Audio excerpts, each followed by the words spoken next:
Video viral થયો છે જનાના હોસ્પિટલનો, એમાં વંદા જોવા મળે છે, દર્દીઓ પણ હેરાન પરેશાન થાય છે તેવું દર્દીઓનું કહેવું છે. શું કહેશો, કઈ પ્રકારની કાર્યવાહી?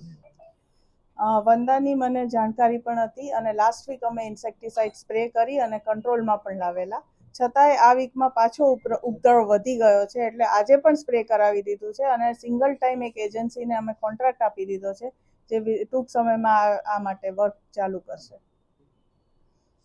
આ ઉપરાંત 16/12/24 સેન્ટ્રલ વેરહાઉસિંગ એજન્સીને પણ આ કામ માટે કોન્ટ્રાક્ટ અપાઈ ગયો છે, છતાં કામ ચાલુ નથી થયું. એમની સાથે સંપર્ક પણ કર્યો છે અને એ લોકો 1 માર્ચથી કામ ચાલુ કરવાના છે. એક વીકમાં પ્રોબ્લેમ ના થાય એના માટે સિંગલ ટાઈમ કોન્ટ્રાક્ટ અમે બીજી એજન્સીને જેમ દ્વારા ઓર્ડર કરી દીધો છે.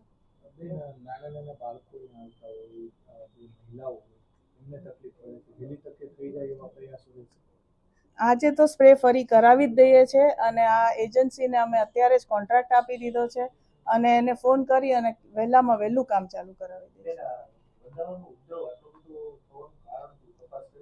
એનું કારણ પીઆઈયુને સાથે સંકલન મારીને તપાસ કરશું.